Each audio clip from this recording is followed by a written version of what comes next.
And action. Good morning, good morning. Today is Friday, August 23rd. It's about 9:30 a.m. Got my timer set. I'm about 30 miles, we're about 30 miles southeast of Jackson. I've moved to a different location.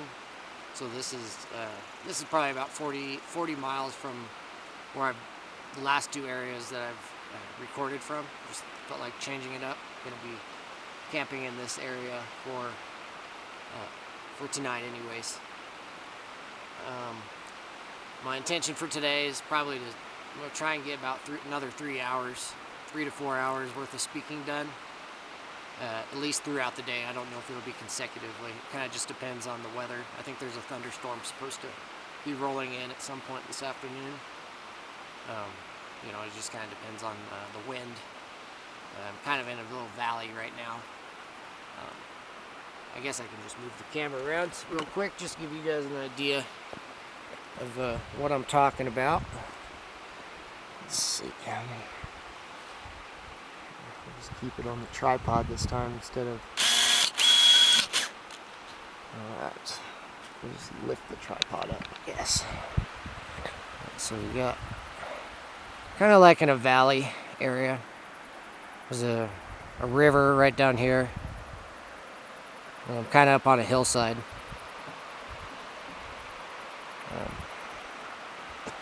I'm just going to give a 360-degree panoramic view. You can see the moon. Maybe the moon's just above that tree line. Got the van parked over there in the shade. At some point, I'll probably move the tripod and chair over there. Since it's still pretty early in the morning, it's not that hot yet, so it's okay sitting in the sun. Oh yeah, I don't know if you saw Malaki. He's kind of in the shade between here and the van, in the middle of the screen. He's just laying there. There's the river. So you'll probably be able to hear that in the background a little bit. Let me get this tripod put back the way I had it. Try to, anyways.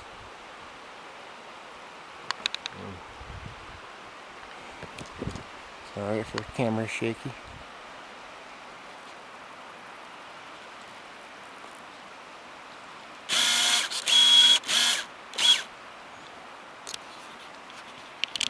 Focus. I was kind of bummed out on that second recording I did earlier. Come on. What about? Sorry, I just got I'm gonna stop recording real quick and get my focus correct. Alright. Figure since I messed with the tripod and the focus, I gotta make sure it's all correct. I was kind of bummed out on that second recording I did where I spoke for an hour, and then as soon as I go back and watch the footage, or it was 80 minutes, it was more than an hour, and the entire, I'm out of focus the entire time. So that was a lesson learned. Today I'm planning on just continuing where I stopped on the last segment. The video kind of cut. My timer ran out of time, and so the video cut, and then it got really windy, so I wasn't able to record anymore that day. It just stayed windy all the way up until about 8 p.m. There's just not really much I can do about it. I had enough work to do in the meantime. As soon as I got those recordings done, I camped up in the mountains that night. Nothing eventful, it was just a peaceful, quiet night. And then the following morning, I pretty much spent the day getting those last two videos that I've shared on my channel. I got those all assembled and uploaded on the internet using Wi-Fi. Took a while to do. That's probably took about 4 hours altogether between the two videos to get them uploaded to YouTube. So that's about 7 to 8 hours. No, close to 10 hours worth of work altogether when you account for everything involved. Just getting 2 videos up, including speaking in front of the camera. So it's almost like a 4-to-1 to 5-to-1 ratio. So it's like it seems like for almost every hour I speak on camera, it's about 3 or 4 hours worth of work altogether just to get the video to you. By the time everything's, from the moment I'm getting the camera stuff set up and everything in position to speaking, reviewing the video, the whole thing, the whole shebang. It seems like for every hour that you get to watch, it's about 4 hours worth of work. So just take that into consideration and think about how much I've already shared so far, and then you can just keep adding it up. Still I have not yet received any money from anybody, but it's okay. It's not a big deal. I said I'm not doing what I'm doing for validation or attention, trying to get attention or anything. I'm not doing it to be famous. I'm not doing it to try to become wealthy. It's just what I'm doing, what I'm doing is to spread the message, to share my story and spread a very important message to everybody. And whether or not I make a single penny from start to finish, it's not going to alter my course. So just let that be known. If I end up starving to death, considering I'm pretty far from Jackson, up in the mountains, there's been a plane that's been, I think this is his 4th time flying over me. It could just be a regular plane. It might not be the same plane, but I'm pretty sure it's the same one flying. If you think about different, like my Nikon P1000, with the ability, its zoom ability, that camera that I have can zoom a very long ways. And then that's a camera I bought from eBay. It's available to the consumer market, and it can zoom pretty far. So where I'm going with that is whenever I see like airplanes where I can literally see the aircraft with my naked eye, and it sounds like it's not only see the aircraft, but I can hear it pretty well. So it's within a pretty close proximity. You can just use your imagination. Every once in a while, I might have aerial surveillance on me. I see my friends, they're doing aerial reconnaissance, and if they're flying over, and they have those high-powered cameras, high-powered thermal cameras, and all that different type of technology that's available. They could zoom all the way, as they're flying over, they could zoom all the way down in on me if they want, if that's what they're doing. So when I can hear an aircraft, when I'm up in the mountains like this, my intuition makes me feel like it has something to do with, people. If I have friends, they're flying this big proximity, and you have radio chatter on the ground, and they're letting people know where bad guys are at.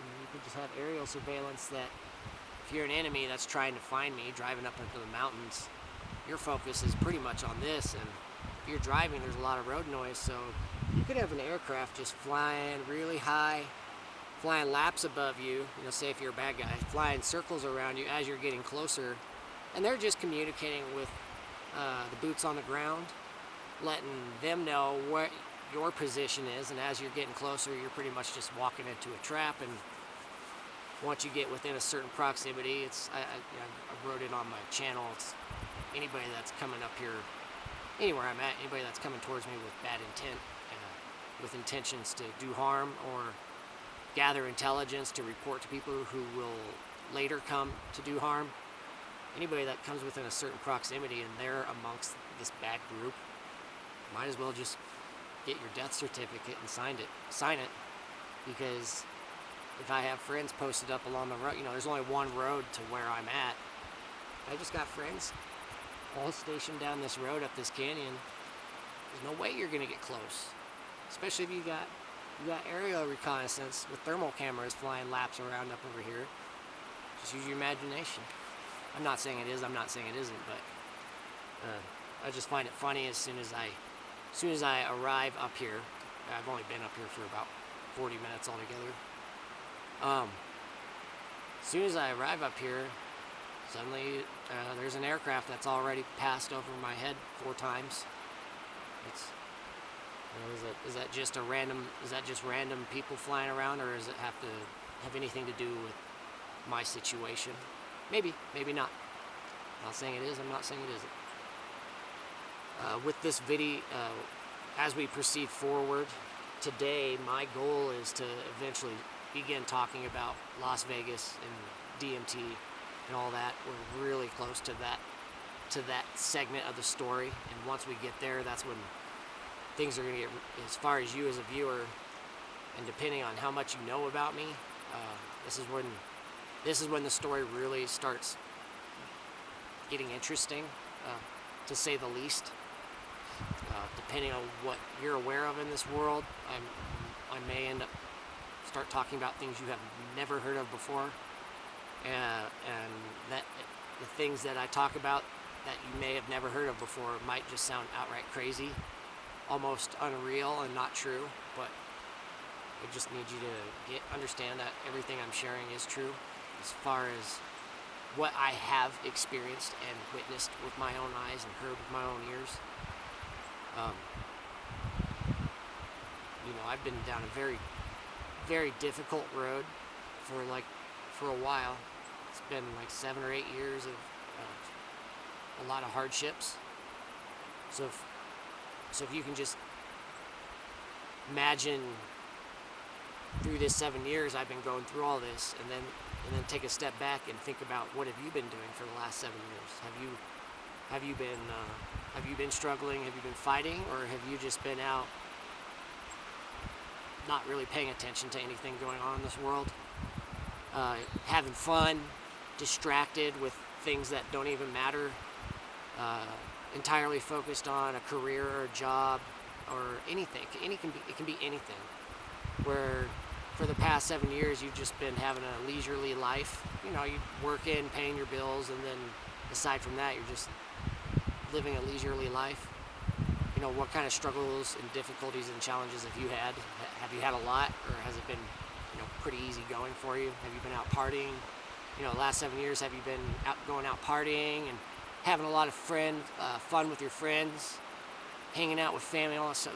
Just think about everything you've done the past 7 years, the ups and the downs, and then think about what I've been doing for the last 7 years. I've been on my own. I mean, aside from having a Locky at some point, I've been on my own. I've gone through a lot of shit in 7 years.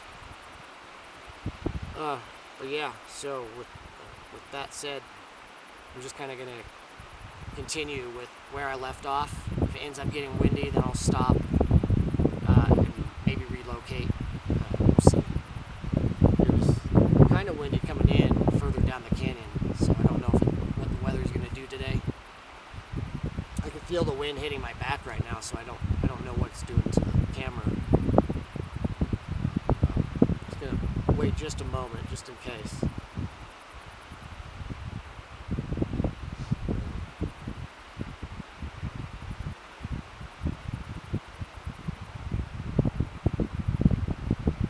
I'm just gonna stop the camera real quick and just wait a moment.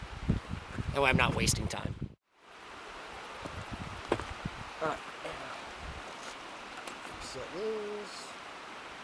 Yeah, so where the last segment ended, the last video that you watched, I just touched on the subject of my Instagram account being hacked, my photography. Back in 2017, when I first got Milwaukee, the Instagram account I was using, it was called Durgan Photography. Excuse me. And that Instagram account had all of my photos from when I quit Costco. When I first quit Costco and did my 6-month road trip across the United States, and then moved to Wyoming and then Hawaii. So all of the photos and videos that I had shared in about a 3-year window, and then everything that I had written, you know, as far as descriptions underneath the photo, everything that I had written as far as writing about experiences I've had or different thoughts, opinions, whatever, where for me, it's kind of just like something that I could look at any time and just reflect on places I've been over all this time. It's kind of what this, you know, I still have the photos on my computer and external hard drive and stuff, but as far as something that I could just quickly pull up from my phone and see all the different things I've written and all that, I shared. It was all not. It wasn't just for everybody else, but it was for me too, to have a place to store my memories as far as my pictures and videos. But all of that got taken from me, and it was all on account of, you know, at the time when it did get taken from me, it was a product of having spent the last week and a half, 2 weeks, I don't know exact time frame, where I was starting to share my opinions and perspectives about all these different bad things that are going on in the world. And what's really weird is when I first started sharing like memes on my Facebook and Instagram page, you know, memes about world issues, you know, rather than sharing like articles, memes are pretty effective as far as sharing messages, you know, the meaning of something. Memes, I love memes. But a combination of sharing memes and my photography and then adding my own perspective and opinions about different issues that are taking place. But what was really weird, when I first started doing that, I had a few people, strangers, message me on my social media. You know, people can add comments, and they were telling me to stop writing. You know, they just wanted me, you know, their message was that they wanted me to only share pictures and to stop writing my opinion. Like they were like telling me to stop writing, just add pictures. They're saying that nobody wants to read your opinions and stuff. And I remember getting a few of these, and they're pretty offensive. Lucky, come here. We're not going down that hill, buddy. Come on. It's steep. It's really steep. Come on. Come on. I mean, it's like that steep. He's just walking along the side of it. But it was the way these messages had come to me. They seemed really aggressive and kind of threatening, and offensive. And I just replied to the people, and I was like, "This is my page. I can write whatever I want. If you don't like it, you can unsubscribe." You know, I just kind of brushed them off. And then I kept sharing. Okay, so I brushed them off, didn't listen to them, so then I kept sharing. You know, a few days later, a week later, or whatever, not only did my email account get hacked into, they used my email account. First, they got into my email account, and then that allowed them to get into my Instagram account through password recovery. You know, they don't know my password, but if they know my email address and they know how to get into my email, all they gotta do is try logging into my account through Instagram and then do password recovery and then have it sent to the email address. So once that authorization is given through the email, they just open that up and then they're able to change the password. And then once they're able to change the password, they can log into my account and then they can change whatever they want. So they changed the recovery email, which locked me out. So all of that got deleted. I was kind of like really in shock about it. I was really upset. It really made me mad. When that happened, that just really fucking pissed me off. Because that's just another thing that was just another thing that just kind of like kicking my feet out from under me. After Hawaii and then Colorado and being treated the way I am by my own father, and then having my account deleted, it's just another thing that just fucking made me mad. And then when I tried telling my parents about this, "Oh, that's unfortunate. Oh, really? What are you gonna do?" You know, that's as far as it goes. Or they just act like they're pretending like they care, but they don't actually care. They don't really grasp the significance of just losing all of my photos, everything that I'd shared, all that time I put into it, just gone on account of somebody stealing it from me. Okay, so that made me mad, and it made me mad for a few months. This happened maybe around April, May of 2017. I had Malaki. He's still not even a year old, but he's almost full grown as far as how tall and big he's gonna get. But he was still really skinny and lanky, really awkward, clumsy and stuff. Really funny, like all puppies are when they get to that stage of their life. They're like, their bones grow full size, but they're still clumsy and they're still a puppy and stuff. So they're not super coordinated. Really cute. So Malaki was around that stage, and I had my travel van. And then, considering everything that had been going on between my family, losing my Instagram account, at some point I ended up taking the van up to Montana. I ended up moving up to Kalispell, Whitefish, Montana, like that area, kind of around, I think it's Flathead Lake. I think that's the lake that's right next to Kalispell. Really, it's a Kalispell and Whitefish. I think they're within like half an hour to 40 minutes of Glacier National Park. They're right on the border of that place. So the whole area is beautiful. That area of Montana is absolutely beautiful. So that was the first time I had ever been to Montana. I chose it. Why did I go up there? I think I had heard about it. I don't know, I kind of chose it at random. I'd never been to Montana. Out of all the places that I had traveled to, I still hadn't been to Glacier National Park yet. And so I wanted to visit that place, just that whole area, and that's where I chose. And since my first season hanging Christmas lights, it had ended. Obviously I had my van. I told you I went on a road trip and stuff. So I had a little bit of money left over with that. But probably about a month before I actually left for Montana, the owner of the Christmas light business, I told you in the last episode, him and I maintained contact once the Christmas light season ended. And he helped me find work, because I wasn't planning on getting another job in Central Oregon after the season ended. I was eventually planning on leaving Oregon and going somewhere else to work for a while. But before that happened, I wasn't really sure what I was going to do. And I ended up kind of settling on doing yard work, landscaping, yard maintenance kind of thing. Because all through my childhood and as a teenager, my childhood home, like where I grew up all the way until high school graduation, I lived in the same house.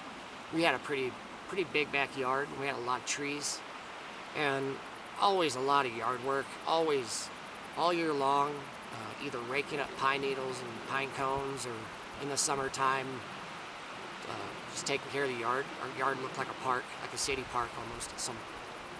At some point in my life, our entire backyard was absolutely beautiful with flowers and everything. It looked like a city park. But that took a lot of work as far as keeping up on it. There's a yellow jacket on my hand. Don't you sting me, please.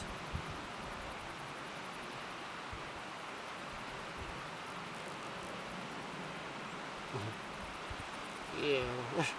Usually when yellow jackets land on me, I just kind of like freeze and just let them check me out until they fly away. And just like ask them not to sting me. But where I was going with this, I all through my life, I've always worked in the backyard or whatever, just doing chores and stuff with my hands. And so I figured, it's a pretty good, easy. I mean, everybody, all through town. Everybody that has a home or whatever, they all have yards. Everybody has at least some type of yard maintenance to do if you have a yard. And so I got in my brain, like, well, maybe at some point I can maybe work for myself, doing yard maintenance for people through advertising, obviously. and then word of mouth. But doing yard work, mowing for people, pulling weeds, raking, trimming hedges, pruning trees, anything that you can think of with yard work. The the owner of the business that did the Christmas lights for, like, who I had worked for, he ended up, before I went to Montana, he ended up connecting me with a few people that he knew that were looking for yard work help, because I communicated this with him, told him that's kind of what I was wanting to be doing for the summertime. And so I spent, like, I don't know, a few weeks just doing odd jobs for different people that he knew, just yard work, nothing extreme. I'd work for 4 or 5 hours doing a whole bunch of different stuff, and then they'd pay me. It's all paid by hour, and they would either just pay me cash or a check. And once I did that for a little bit in Central Oregon, I was like, oh, this could work out. I could actually do this and travel around and just offer my labor and time for people who need a little help around their yard. So that's what I ended up doing when I went to Montana. When I drove all the way from Redmond up into Washington, like, southeast Washington, eastern Washington area. Went through the panhandle of Idaho and then into Montana. And from that point forward, I was just living out of my van for the entire summertime. It was probably about 3 months or so,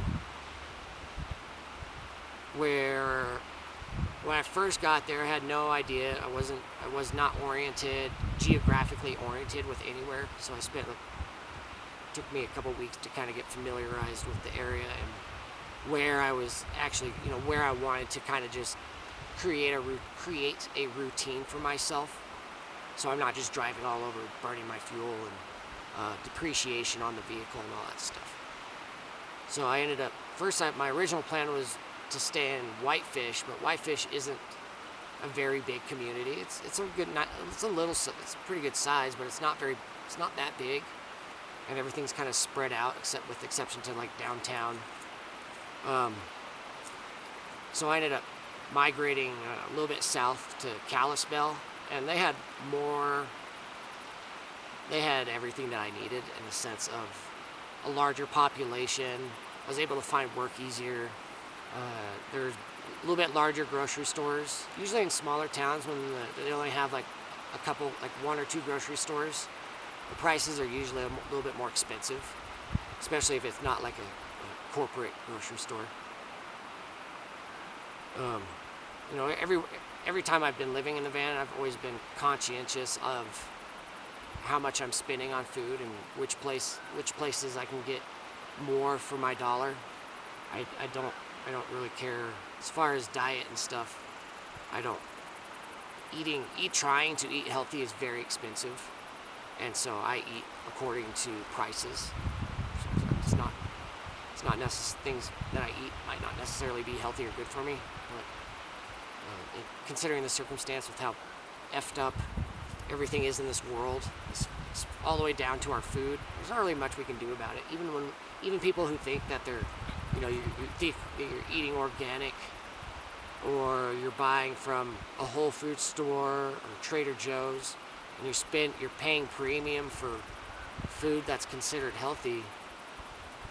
I'm not saying everything that you buy is not healthy. I'm saying that there are the marketing and advertising schemes and all of that. They will literally lie on labels, and they twist words to make you think that something's organic or healthy, but they just change out the names of things, or they just add unless you're being very conscientious on what the ingredients of everything you're buying. Most food is full of stuff that we should not necessarily be eating, especially over a long term. Over a long term, a lot of the extra stuff that gets added to our food, causes disease, illness, and negative consequences to our body and our minds. Chemical dependency, like to sugar alone. You think how addicted You just think about the United States alone, how addicted people are to sugar. And if you think of how much sugar is added to everything, not everything, but most things, as far as our food, just an example of it. But I got just sidetracked right there. Easy. I told you I can easily get sidetracked. It's not saying that what I just said is not like it's not important to hear about, but I just get super sidetracked from the direction I'm going. I don't even know how I got talking about that. I'll have to review my video and see how that happened. But anyways, yeah, so oh yeah, now I know. I was talking about food in Montana. So yeah, once I got to Montana, I got a bunch of Craigslist ads posted, just offering my services as far as offering yard maintenance, pulling weeds, raking pine needles, picking up pine cones, anything in that realm. I ended up getting hired by a variety of different people through the 3 months. It was about 3 months that I was there in Montana, maybe 2.5. I think I returned back to Oregon in August, middle of August. I'm trying to think of I did 2 summers. Like, this was my first, what I'm describing now is my first summer that I spent in Montana. And the following summer, I went back to the same area, so I spent 2 summers in Montana. And I'm only mentioning that because my first summer there wasn't really anything eventful that happened that really stands out as far as the direction my life was going. It just seemed like, okay, I just traveled up there, summer job, and then work, make some money, and then leave. It seemed pretty straightforward. The only person that is worth mentioning that I met during that time frame, I ended up, like I said, I posted ads on Craigslist, and that's how I found work, which was through people contacting me from Craigslist anonymously. They just random people around Kalispell, Whitefish area that found my ad from Craigslist, and that's how our business started when I started working for them.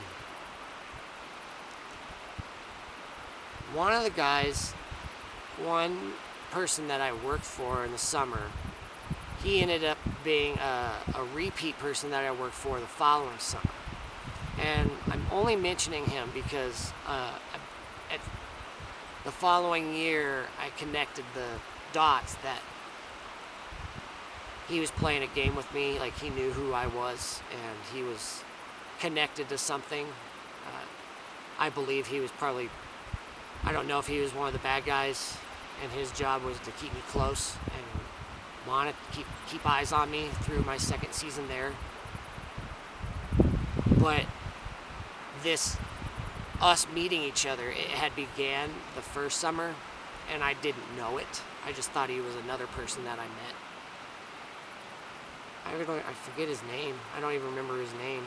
I know I remember what he looks like, and I remember his family. But he was, by profession, he was like the medical warden at a hospital.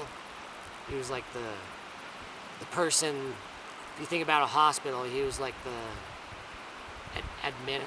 administrator. I don't know if he was the head person at the hospital, but he was one of the top positions within the hospital. So he made a lot of money as far as what I interpreted. And he lived in a house. Alright. I had to change.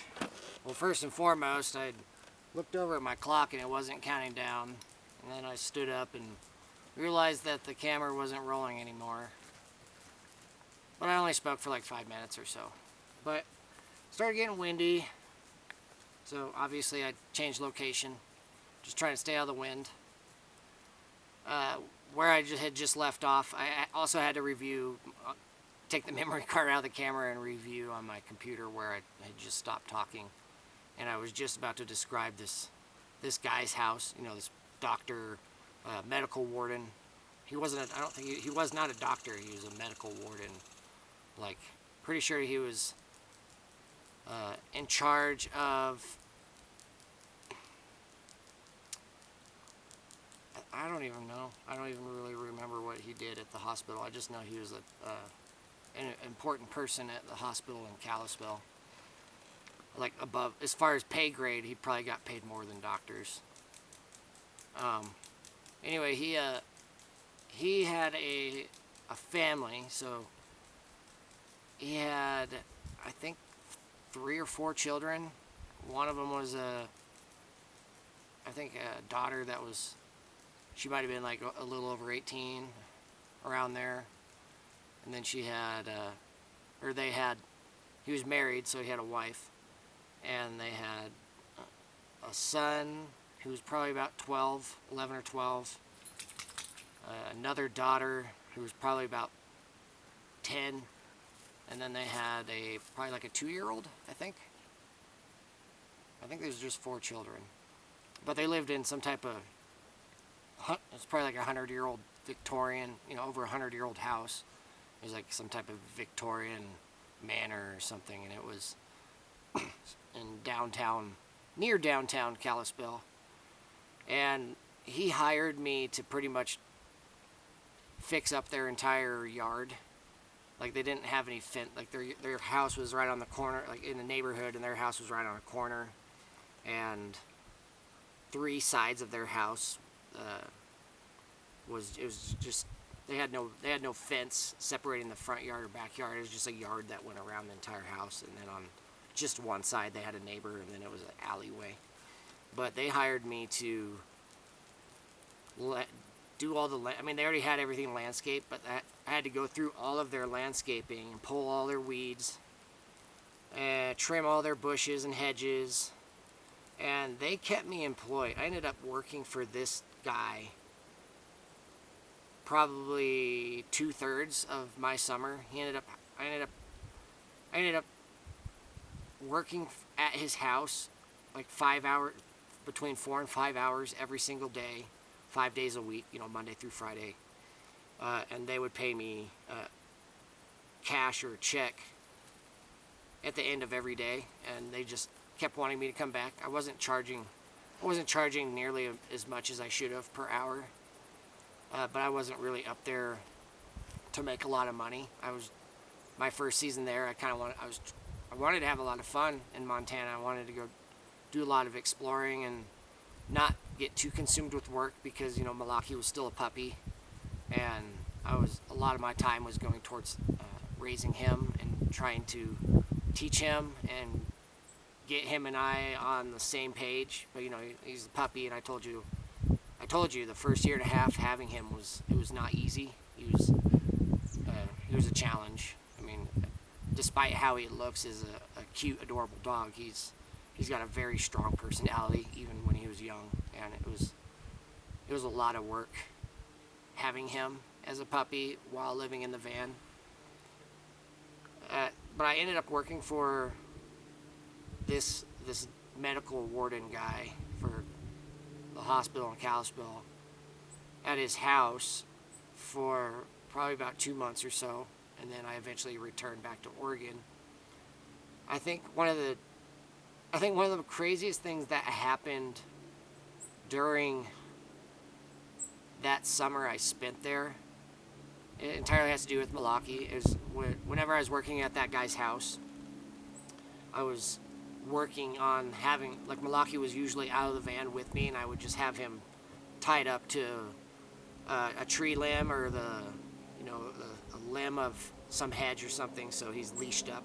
Or he'd be off the leash, but I'd have him laying next to me while I'm working. Or at whatever part of the yard, he was usually with me. So that's been a thing. Since I've had him, he's always been with me, and he knows when we're gonna be settled, when we're not gonna be moving around much, and we're gonna be sitting put for a while. Which he knows when to chill out, and he knows when we're gonna be going on walks and stuff. Like right now, he's just laying in the shade behind the camera, directly behind the camera like this. He's laying right there. But where I'm going with this is, there's one day I was working at that guy's house, and Malaki was off the leash, but he was laying right next to me while I was working.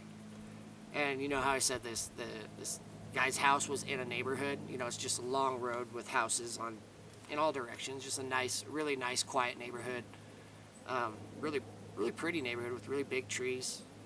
It was a really nice area to work um, each day.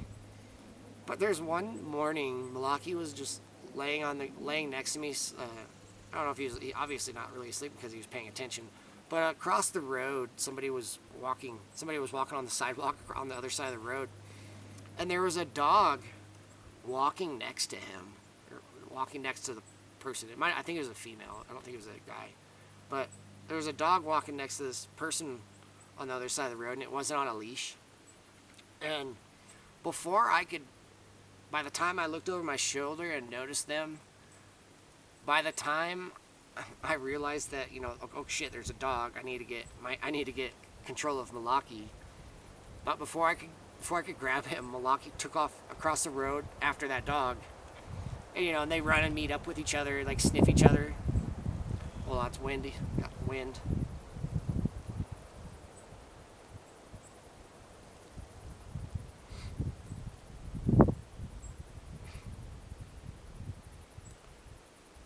But Malaki and that dog, they like greet each other, and they're all perked up, like they're not aggressive or anything. And then that other dog just takes off down the sidewalk, just straight down the sidewalk. And I'm watching the dog takes off running, and Malaki takes off with that dog. They just take off down the sidewalk, down the neighborhood, and I'm like watching this, and I'm like, I look over and holler over at the person, and I'm like, aren't you gonna call your dog back? And the person, she hollers back. She's like, "That's not my dog. That dog's been off leash and it's just been following me around." And I'm like, "What the fuck?" And then I'm looking like, when I look back over towards the dogs, they're just going out of my sight and taking a left down the road around the corner. I'm like, "Oh shit!"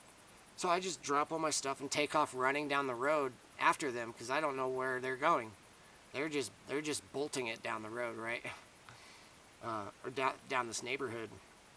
By the time I make it to the corner of the next block, like where the dogs had turned, by the time I got to there and then looked down the road, there's no dogs.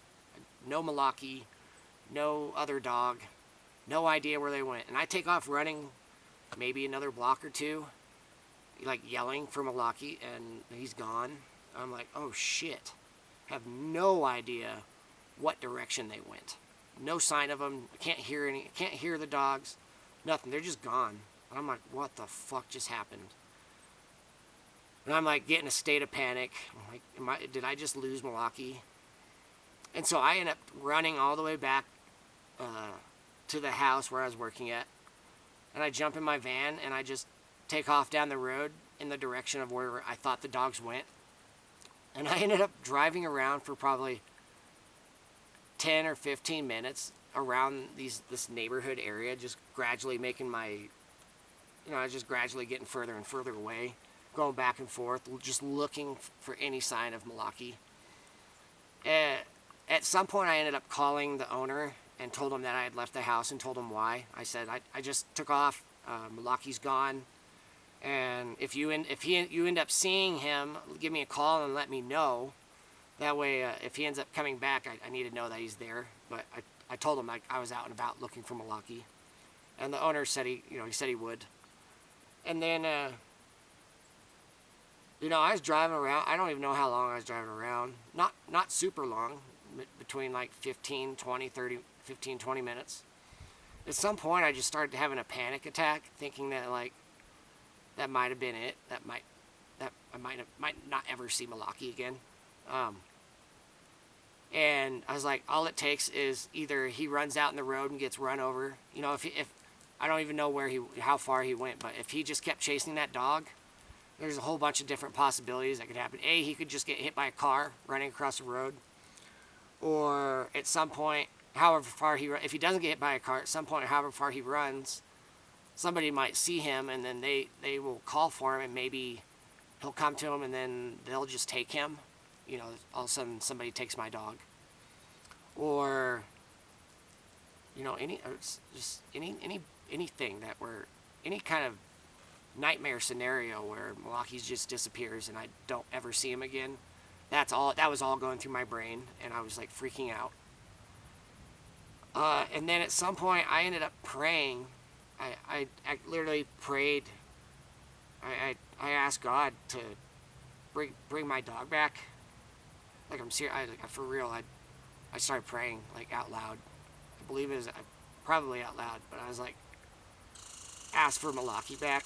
I was like, please bring him back. Please let me find him or whatever. By the time I stopped praying, asking God for help with this, like within a minute or two, the owner of that house, he calls me, and he's like, your dog's laying underneath the hedge that you've been working under. He's laying in the shade right now as if he's never been gone. I'm like, what the fuck? This whole time I'm freaking out thinking he's gone, and I guess he returned on his own. Whatever that dog, however that dog came into existence, like why that even happened, and then them taking off. At some point, Malaki decided to just turn around and come back, and he found his way back to the house on his own, supposedly, unless one of my friends found him and brought him back, but I don't know. But all the same, the owner of that house told me, yeah, he's laying under in the shade right now, like he's never been gone. So I just drive back to the house, and sure as shit, he's just laying there, like I think he was like sleeping, or he was just laying there, and he had his head up as he was watching me. I was so mad but relieved at the same. I was mad at Malaki for running off and scaring me, but so relieved that there he is. Okay, good, dodged that bullet. That was one really. That was a scary thing that happened that first season, and then there was another time I took Malaki out for a run. Malaki. I can, if I'm on a gravel road or a dirt road somewhere. I'm just speaking generally, even to this day. If I'm somewhere where I'm on a gravel road or a dirt road where there's not any traffic and it looks like a safe place, I can just let Malaki out of the vehicle and drive down the road while he runs with me. And I can run him.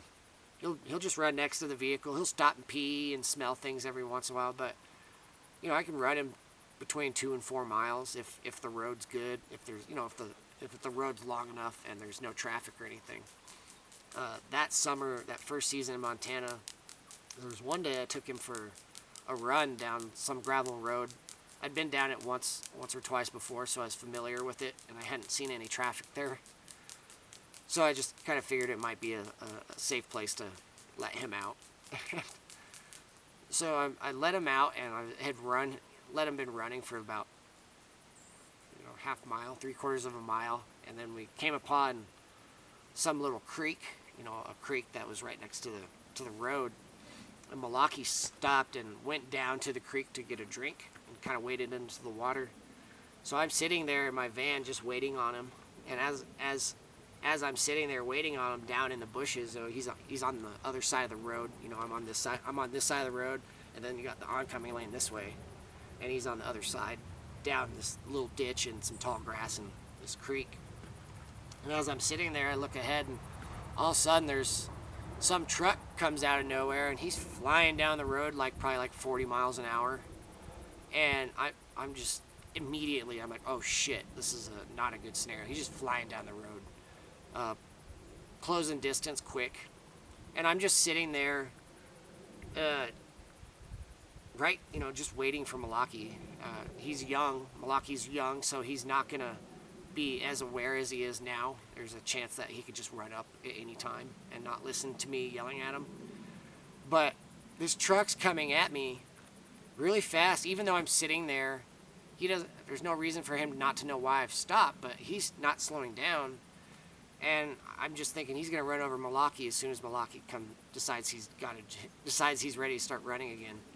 And that's what was about to happen. And as the guy's coming towards me, I put up my hand, and I just start screaming stop! There's no way he could hear me, because I don't even think he had his window rolled down. But I feel like the energy I put out, almost like a magic power. I put out some energy and had put out some type of barrier where that guy just slammed on his fucking brakes. And as he's slamming on the brakes, I see Malaki coming up out of the bushes, and as the guy stops, Malaki goes out of sight. Like, he's just standing around the road, and I'm pretty sure the guy came to a dead stop with Malaki, like, right in front of him. Like, it was just like a guardian angel. As if there's a guardian angel that intervened and just stopped that guy in his tracks. And just like a movie, you know, where Malaki's just standing there watching this vehicle, and it just stops, like, right there. And I'm just freaking out because initially I didn't know if he got hit because Malaki went out of sight. I saw Malaki coming up, and then he went out of sight because he was just a little bit behind me. And then all of a sudden Malaki comes around the front corner of the truck and runs right up to me like it never happened. And I'm just like, oh my God, wow. And like, well, I don't believe the guy yelled at me. I think he glared at me. Or whatever. I don't really remember. There wasn't any kind of negative interaction between that driver and myself. I think he understood. And I also learned a pretty valuable lesson at that point. I didn't take Malaki out there anymore. Not long after that, I just realized anybody that's driving on that road, they're probably driving pretty fast. So I stopped taking him out there. But that was a lesson for me as far as me needing to be more careful of where I'm choosing to take him. So that's carried with me. So that was a little... Between that and Malaki running off while I was working, those were probably the two biggest events that happened that summer. As far as something I can share. There's nothing really any else. How much time I got? 2 minutes. I'm going to stop and reset the clock.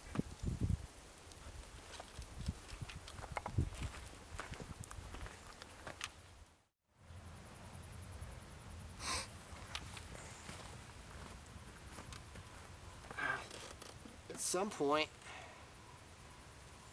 point, I think it was around August, might have been in the middle of August, so it's August 2017, I ended up driving back to Central Oregon. I believe my primary reason was, I can't remember the exact day, but it was in August 2017 when the full solar eclipse was passing over Central Oregon, like the center point of the solar, like like 100% totality, like a full on solar eclipse was taking place in Central Oregon, like right in my hometown. So it was a very big deal in the sense of the amount of tourism that was coming to Central Oregon. There's so many people that drove from different states to Central Oregon to watch the solar eclipse. And I returned back to Central Oregon from Montana maybe a week or two before that event happened. I don't remember my exact reason why I left at the time I did, but that's what happened. I didn't care about the solar eclipse. I actually didn't even watch the solar eclipse. I chose to stay inside. I'll explain that here in a moment. But when I returned back to Oregon, I returned back to my parents' house. Pretty much my family dynamics was the same, even though I'd been gone for a few months and stuff. Nothing different about my dad. Like when I got home, there's nothing for me to talk about with him. I was just home, and we never had any real conversations about anything, as far as I can remember.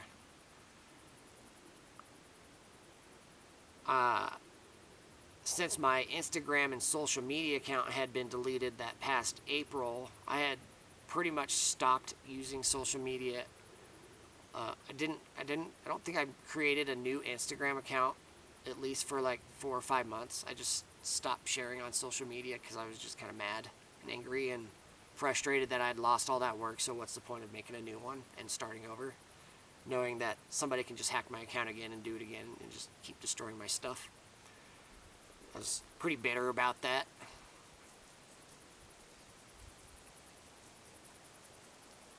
Oh, I was hearing something behind me. And so I didn't even really care about talking to my folks when I came back from Montana. Talked to my mom, but there's just tension in the house. Just, I don't know, I was just kind of in a weird spot.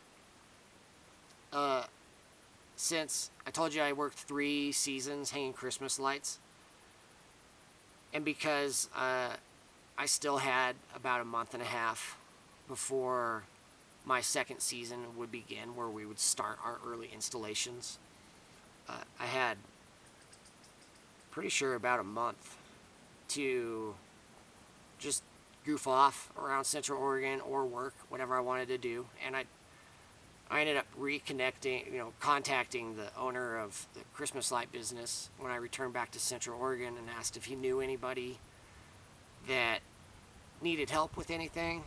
I don't think he set me up with anybody he knew. I might have posted ads on Craigslist for yard work and using the weed eater, trimming weeds since it was fire season. Just doing any kind of yard maintenance if anybody needed it during that time of the year, even though it was late in the season. And I'm only talking about this part because Milwaukee had one of his first traumatic encounters with a wild animal. So I got hired out at some job kind of out by Smith Rock, Terrebonne area. If you're from Oregon, you know where that is. Or if you're from Central Oregon, you know where Smith Rock and Terrebonne is. But if you're not from Central Oregon, you don't know where I'm talking about, you can just get on Google Maps and type in Smith Rock, Oregon, Terrebonne, Oregon. So that's just the general area where I was working. There's a lot of agriculture out there mixed with juniper trees and desert as far as type of geography, and if you want to call it anything. And I got hired by these people who owned a large property. They had pasture for horses and they had a canal that ran down the side of their property.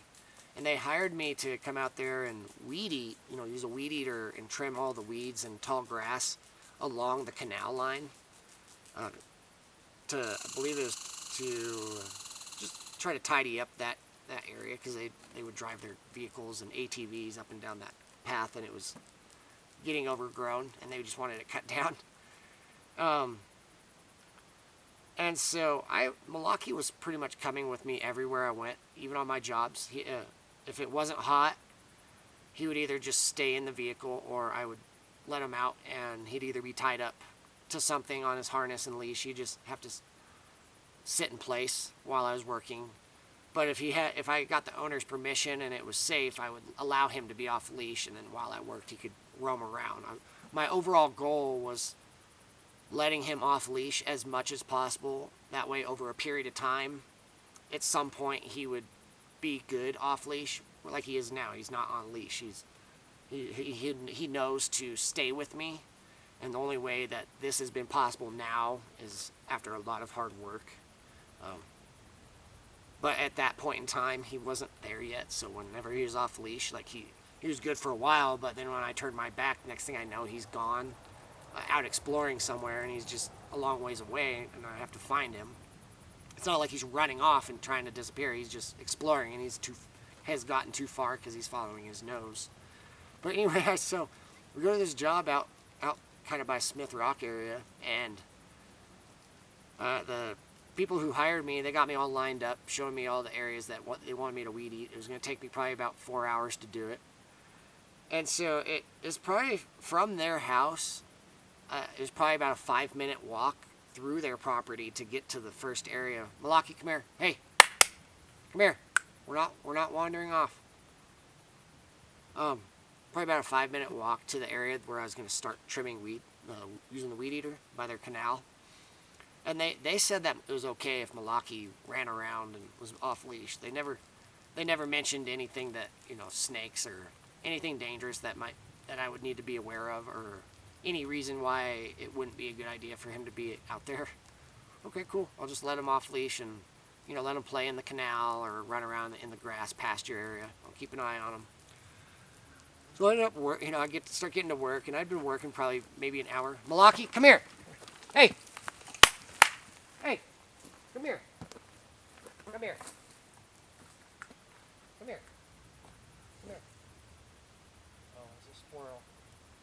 Come here.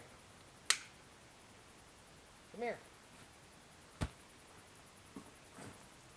Let's go. Come on.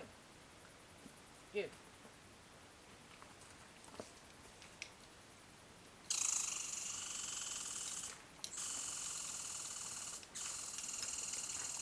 Come here. Come here. Over here.